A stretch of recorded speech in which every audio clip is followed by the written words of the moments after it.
आज हम Bill Gates की जो कोटेशंस हैं उसकी डेप्थ में चलेंगे और उनकी थॉट प्रोसेस को समझने की कोशिश करेंगे. In fact, he is not just one of the richest person in the world. He is also one of the biggest philanthropist in the world. उनका जो पहला कोट है वो है, I choose a lazy person to do a hard job because a lazy person will find an easy way to do it. अब इस quotation को समझने से पहले हमको एक बात समझनी होगी कि किस स्टैंड पॉइंट से कहा जा रहा है. जब तक हम किसी भी बात के कॉन्टेक्स्ट को नहीं समझते हैं और हम उस बात को एज इट इज ले लेते हैं तो हम एक बहुत बड़ी गलती करते हैं. हम क्या करते हैं, हम उसको लाइफ में हर जगह अप्लाई करने की कोशिश करते हैं. हम क्या कहेंगे कि ये बात उन्होंने कही है तो ये बात सही है. ये बात सही नहीं है, ये एक पर्टिकुलर स्टैंड पॉइंट से सही है.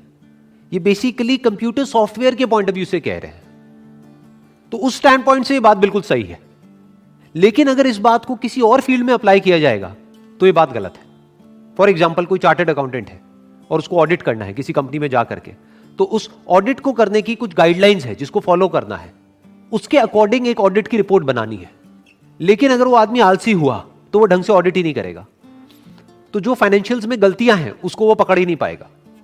तो ये जो बात कही जा रही है ये कही जा रही है कंप्यूटर सॉफ्टवेयर के पॉइंट ऑफ व्यू से.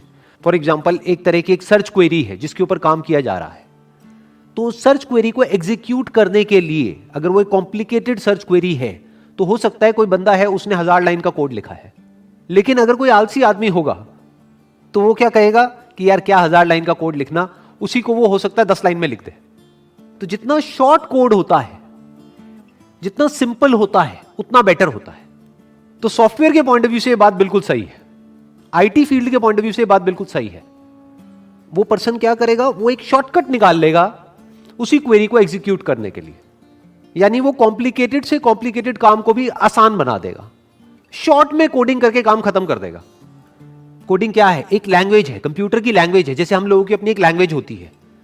तो जो आदमी आलसी नहीं होगा वो क्या करेगा, वो बहुत सारे वर्ड्स का यूज करेगा अपनी बात को कन्वे करने के लिए. वो एक बात जो शॉर्ट में कही जा सकती है, मानो 4 लाइन में कही जा सकती है, उसके लिए वो 400 लाइन यूज करेगा.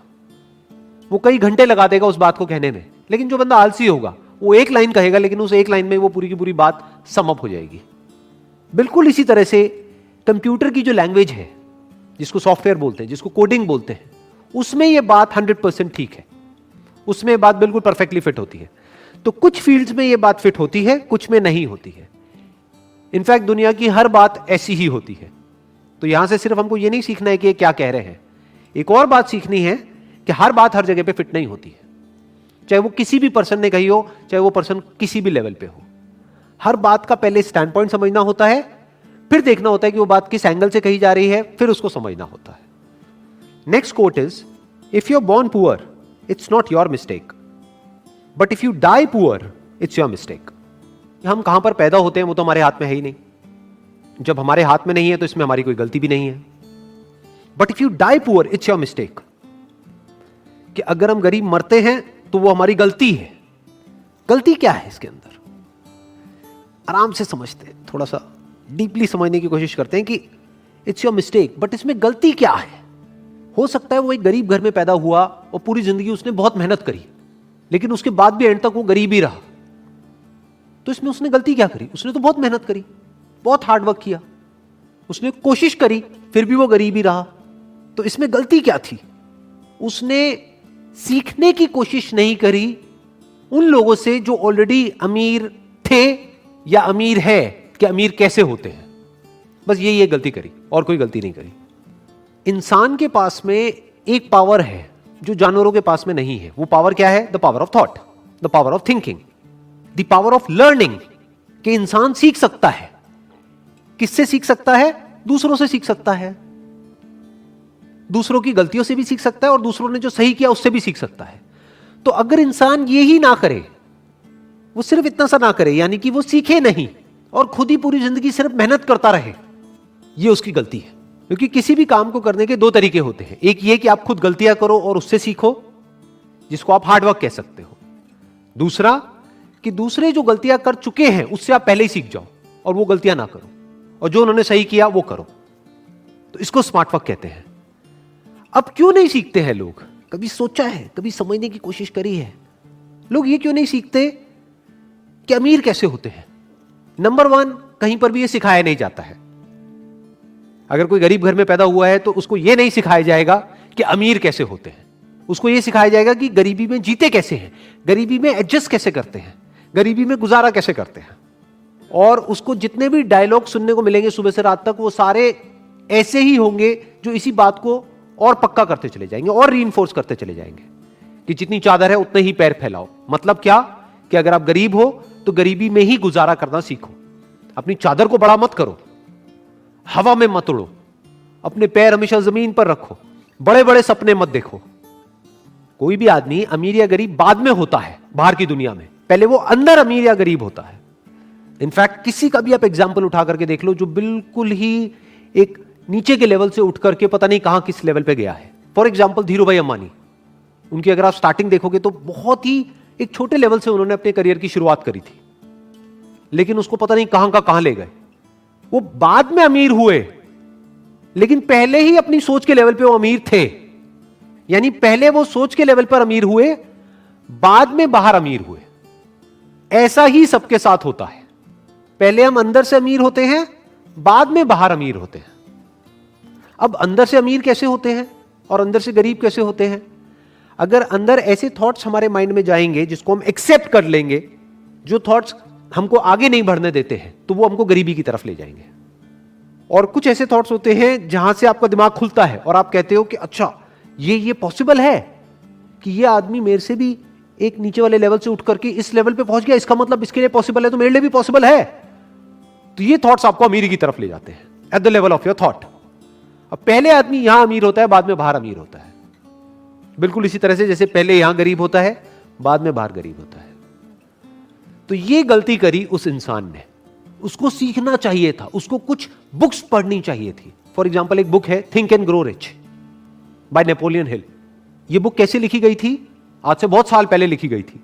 जो ऑथर है वो गए और जा करके मिले ऐसे बहुत सारे लोगों से जिन्होंने कुछ एक्स्ट्राऑर्डिनरी लाइफ में अचीव किया है, और उन सबके अंदर कुछ कॉमन ट्रेट्स को नोटिस किया, कुछ ऐसी बातें नोट करी जो हर उस इंसान में थी जो गरीब से अमीर हुआ, और वो सब जो सीखा उसको उस बुक में उतार दिया।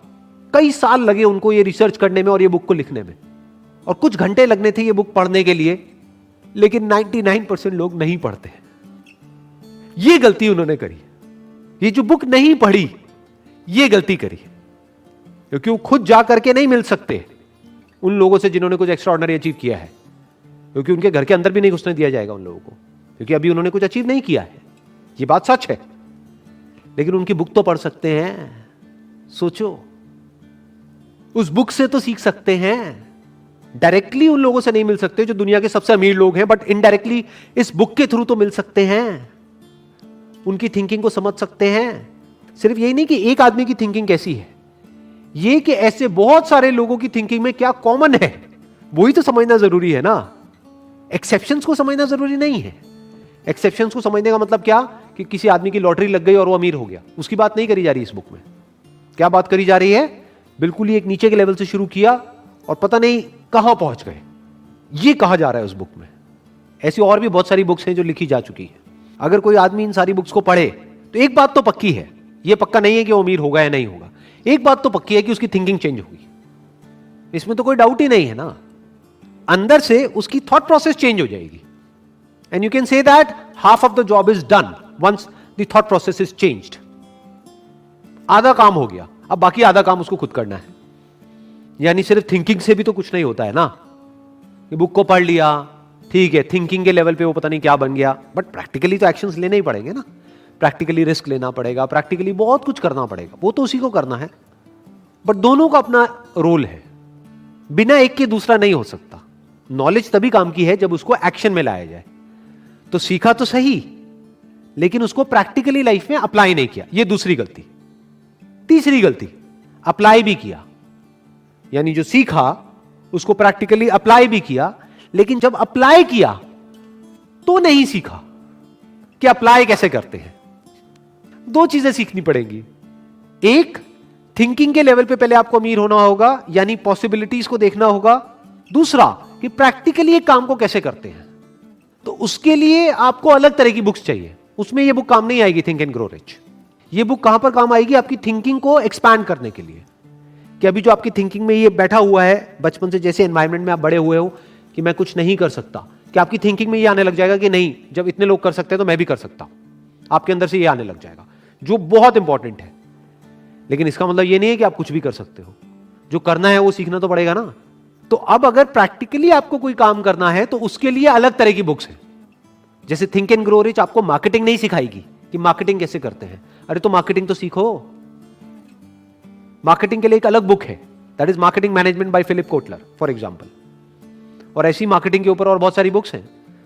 तो मार्केटिंग को अलग से सीखना पड़ेगा कि अगर आपने एक एक्स्ट्राऑर्डिनरी प्रोडक्ट बना भी लिया या कोई बहुत अच्छी सर्विस आप दे भी रहे हो, लेकिन किसी को पता ही नहीं है, तो क्या होगा? कोई वो प्रोडक्ट नहीं लेगा, फिर आप कहोगे मेरा बिजनेस फेल हो गया। अरे तो मार्केटिंग तो सीखो। और लोगों को क्या लगता है कि अगर हमको मार्केटिंग सीखनी है तो हमको जाकर के एमबीए करना पड़ेगा मार्केटिंग में, तभी हम मार्केटिंग सीख सकते हैं। ऐसा कुछ नहीं है। बहुत सारी बुक्स हैं, वहां से हम खुद पढ़ करके सीख सकते हैं। कितना डीपली आप सीख सकते हो उसकी कोई लिमिट नहीं है। तो ये जो कोटेशन में कहा जा रहा है, इसमें 3 तरह की गलतियां हो गई।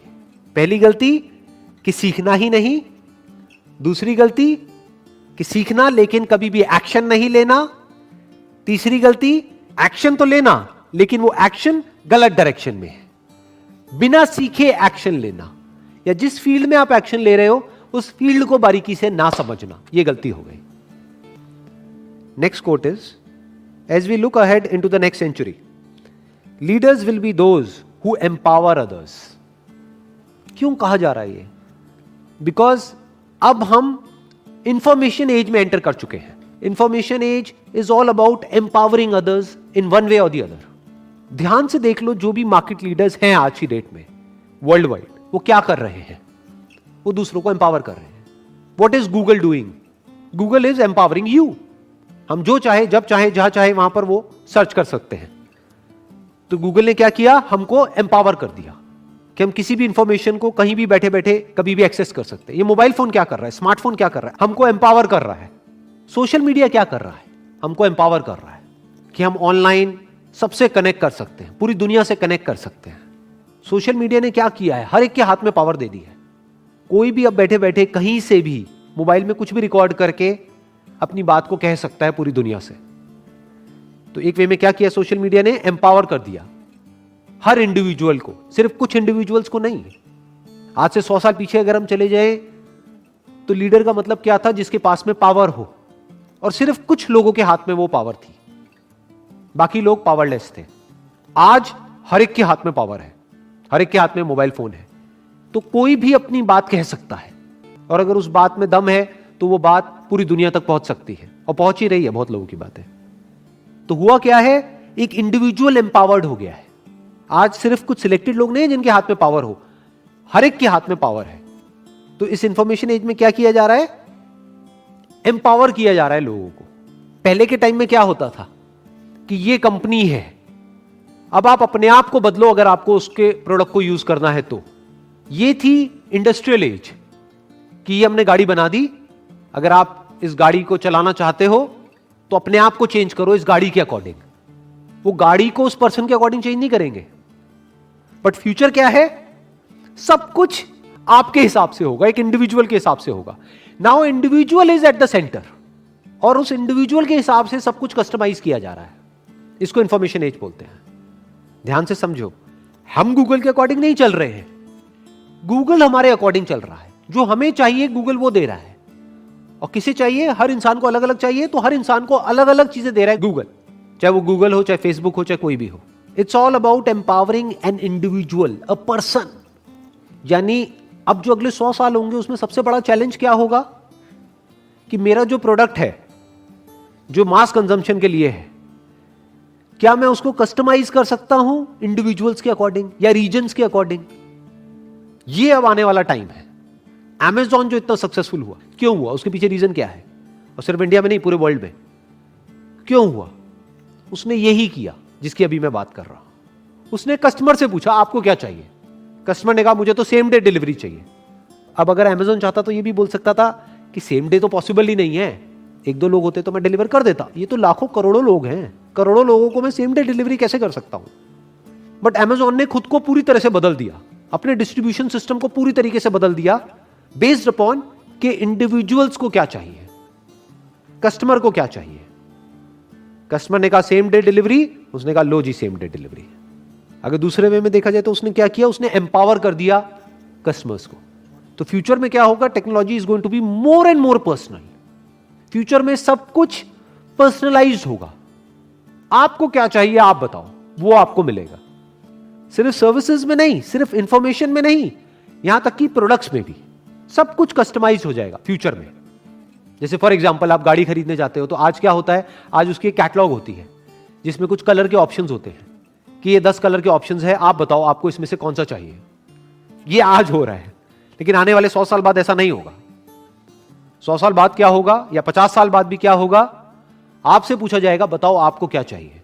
ये लाखों ऑप्शंस है कलर्स के, आप चूज कर लो ऑनलाइन, अपना एक कलर बना लो और वो कलर की गाड़ी आपको मिलेगी। मतलब कि आपकी गाड़ी ऐसी होगी जो और किसी की नहीं होगी। यही तो सारा खेल है। और है क्या आपकी गाड़ी, मतलब क्या, सिर्फ आपकी गाड़ी नहीं, आपकी आइडेंटिटी।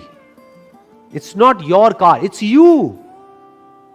जैसे आपके हाथ में टैटू है, वैसे ही आपकी एक गाड़ी है। वो गाड़ी किसको रिप्रेजेंट कर रही है, आपको रिप्रेजेंट कर रही है। तो जब आपको रिप्रेजेंट कर रही है तो वो कलर क्यों नहीं जो आपको चाहिए।